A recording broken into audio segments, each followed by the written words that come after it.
G'day,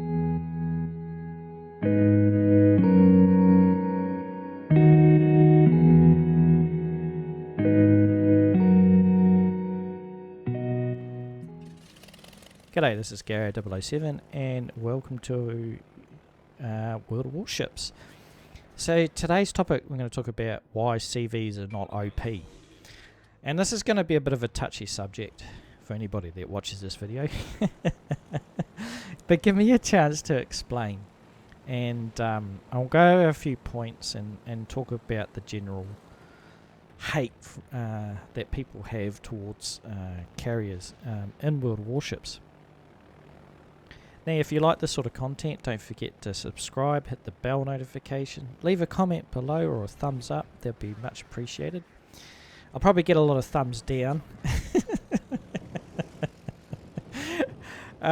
Because, you know, in the general census in the community, most players, well, I don't know if most players or the most vocal players, I guess that's the same in life, whoever's the most vocal, doesn't mean that they're the majority.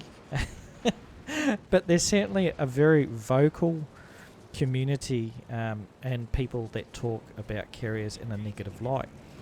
Now, this video is going to go against the grain a little bit, but hear me out and let me know what you think in the comment section below.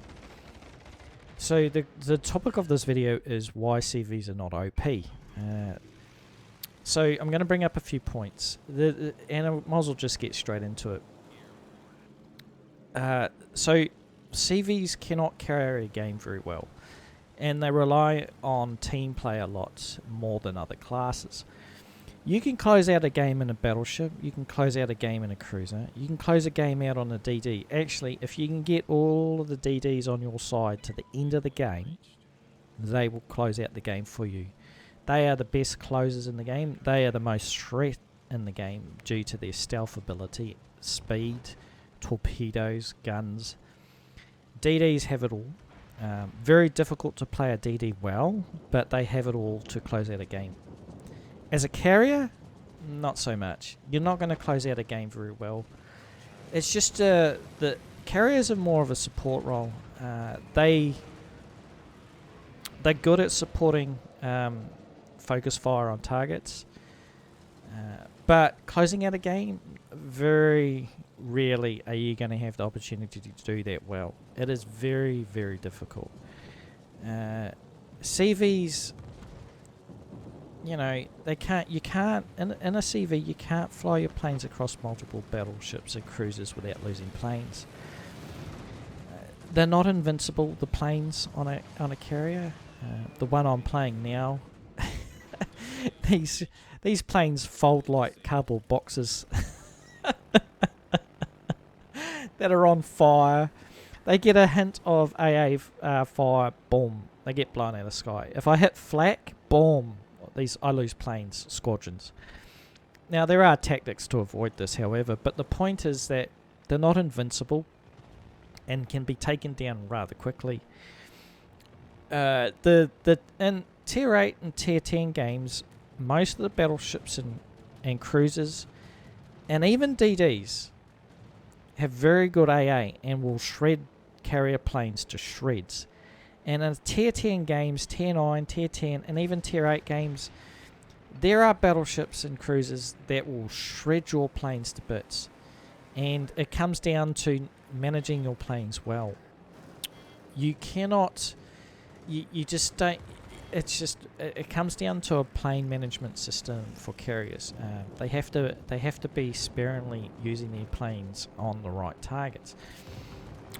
So where is all this hate coming from then? Why does a lot of people, or the vocal community and the hate CVs? Most players, I believe, don't actually play CVs. The most vocal people that hate them don't actually play them, and so they don't understand them. And if you don't understand the class that you're playing against, don't expect to complain about them too much. I'm not saying that you should play a carrier if you don't like them. What I'm saying is you should give them a try, play them for a little bit, so you understand what you're up against, and you'll understand what a carrier player is up against. So if you understand what your enemy is, what your enemy is up to, then you know how to counter that play from a carrier. If you see carriers coming in and bombing you and picking you up as a target straight away in a match, then you will know why they're doing that. You'll know why you maybe have weak AA, you're alone, you're getting picked off by the carrier because you are alone. You might be situated opposite the carrier player, so you're the closest target to a carrier. So all of these things will go into should play a factor when you're thinking about trying to avoid getting focus fired by a carrier. The other thing is it is very difficult, like I said, to play in tier 10 matches as a tier 8 carrier. But that example can go for tier 6s as well, because every time a carrier gets up tiered, it's either average or okay. Down tiered, they do well. Like a carrier will do well down tiered, but then again, it still relies on the team. But up tiered, it's a lot more difficult to do well. Yeah, well, you have to do a lot to do well. If you're a player and you're a camper and you hide behind islands or you're stationary, you are going to be targeted. If I see stationary targets, I'm coming in. You're going to get torpedoed. And of course, if you got good AA, I'll weigh it up. I'll try and flush you out from behind that island. So you can't sit there and HE spam my team down to death. And that's what a lot of people play as a tactic. US cruisers are one that come to mind, like the Cleveland. The Cleveland's a good camper behind islands. It's got good firing arcs. And that's the way you'd play a Cleveland. And it's got good AA as well, so don't worry about that. That'll shred carrier planes to death. But the idea is to dig you out from that position. And that's what carrier players will go after, is people that camp behind islands. Of course, you still have to pick your targets. So if there's more than a couple of cruisers or battleships, your planes are going to get shredded to pieces. So again, even then, as a CV player, I'm not a CV player, but playing as a CV player, you still have to pick your targets. So that's where a lot of hate probably comes from. It probably digs out a lot of campers and people that are stationary, like in a battleship, and you're bow tanking. And a carrier comes in and drops a few torps on you, you probably get a bit salty about that, because you're playing a play style with a battleship where you're trying to mitigate damage coming into you, but you don't really want to advance at the same time. So that's probably where a lot of hate comes from battleship players as well, that sort of are more stationary, which is I understand, because I sort of play the same sort of play style. So carriers can be countered by a good DD player. So anybody that plays a destroyer can sneak up on carriers and absolutely wreck them and take them out. It's not easy, don't get me wrong, it's not easy. Again, if a destroyer comes up to a carrier and starts torpedoing, and if I see it and I try to dodge the torpedoes, I mean, it's very hard for me to counter that unless I use rocket planes. And also, when you're playing behind enemy lines, if you focus on that carrier and disregard the cruisers and the battleships that are in behind the line, then you're going to be asking for trouble just to kill a carrier. But it is possible for destroyers to counter carrier play. Remember, battleship has no counter against a good destroyer play. A destroyer can smoke up, HE spam, torpedo spam, can do all of that, and there's nothing that a battleship can do, because there's nothing for it to fire against unless it's guessing where the target is within the smoke. But there's like the Kogero as a destroyer. You can sneak up on targets, torpedo them without even having to reveal your position. So there's no counter for a battleship against a good destroyer.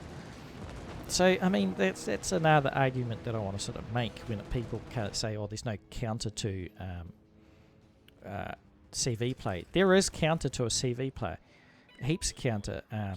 If you stack, your ships will stay in groups.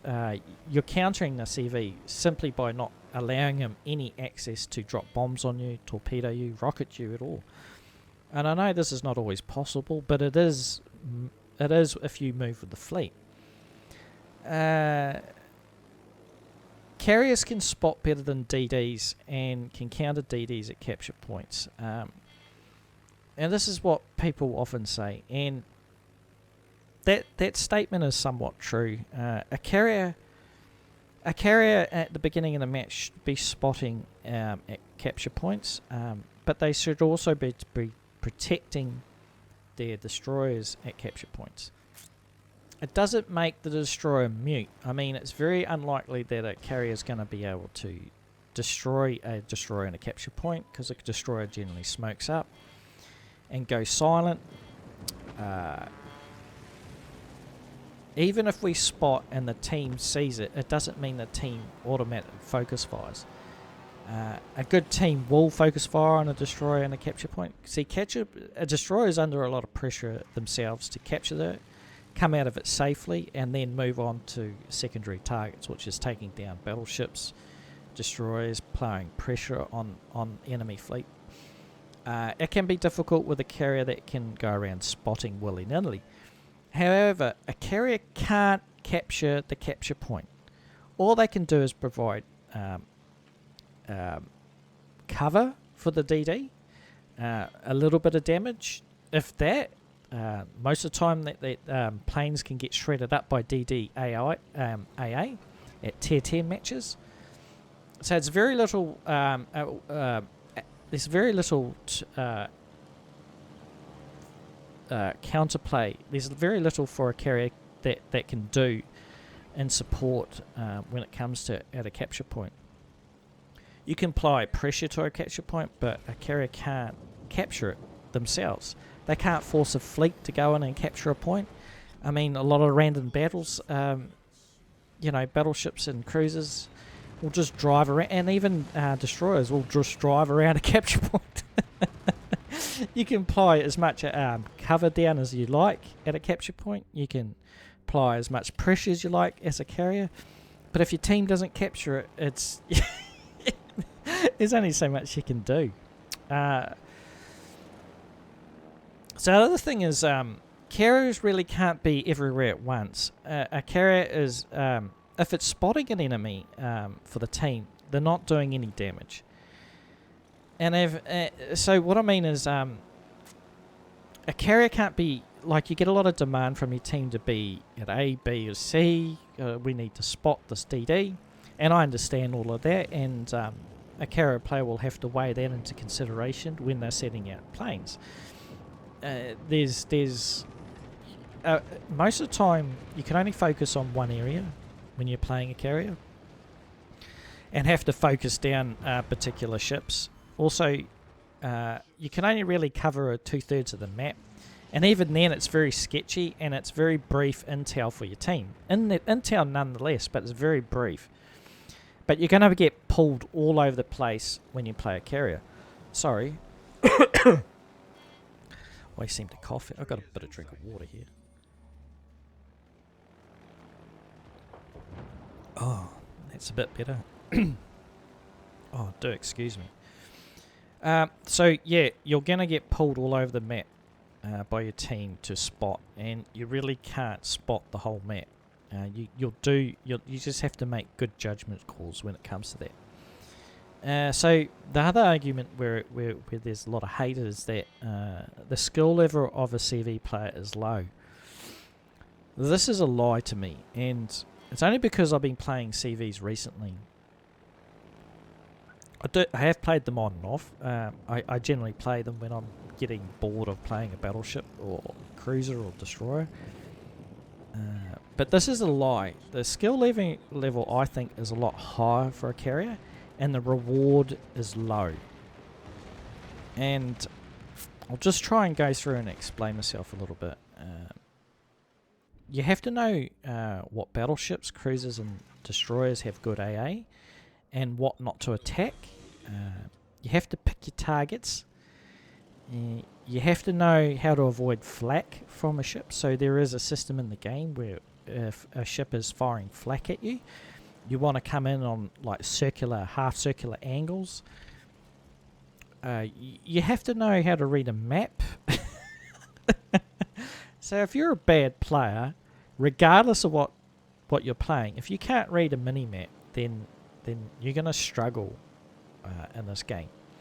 So map awareness is you have to be extremely aware of the map and what your team is up against and what to go for.